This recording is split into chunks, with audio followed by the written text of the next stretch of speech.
Alright, so here's a little update. Season's over. I think we got like 14th or something like that.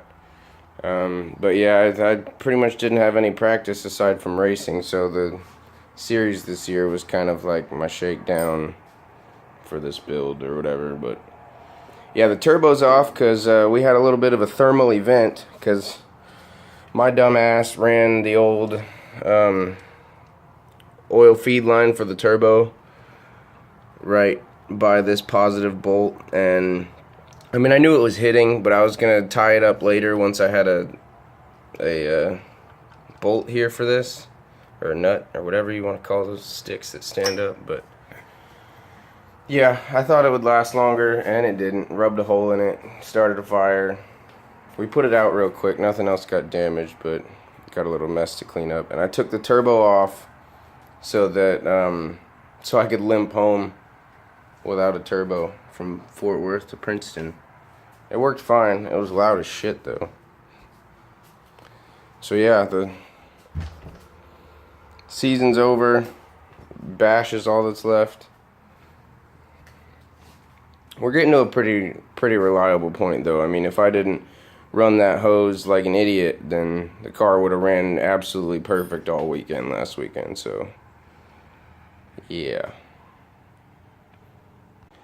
And we're also a little bit turned the boost up a little bit, so we're at about 9 pounds right now, and at the wheels that is 510 horsepower, 545 torque. The dyno estimated at the crank that was just under 600 and 630, so pretty freaking sweet. So yeah, I got all these keyboard warriors in the comments talking about how water meth before the turbo is horrible.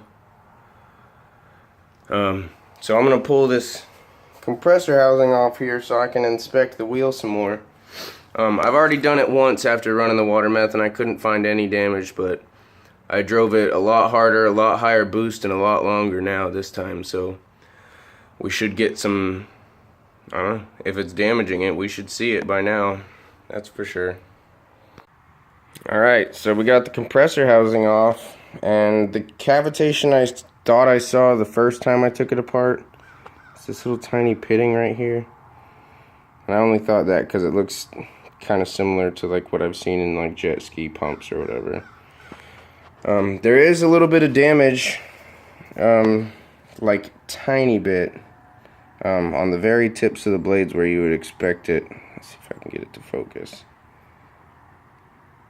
To be honest, with how thick I was squirting the stream at it, I was expecting damage a lot sooner.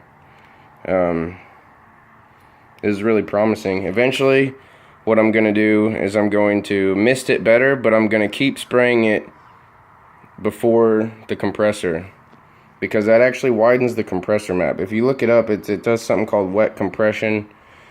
The same size compressor will act like a bigger compressor without the lag if you inject the meth where I'm injecting it. So I'm not going to put it after the compressor. If you don't think that's a good idea, you should probably just learn more, because it is a good idea and lots of people do it that know what they're talking about.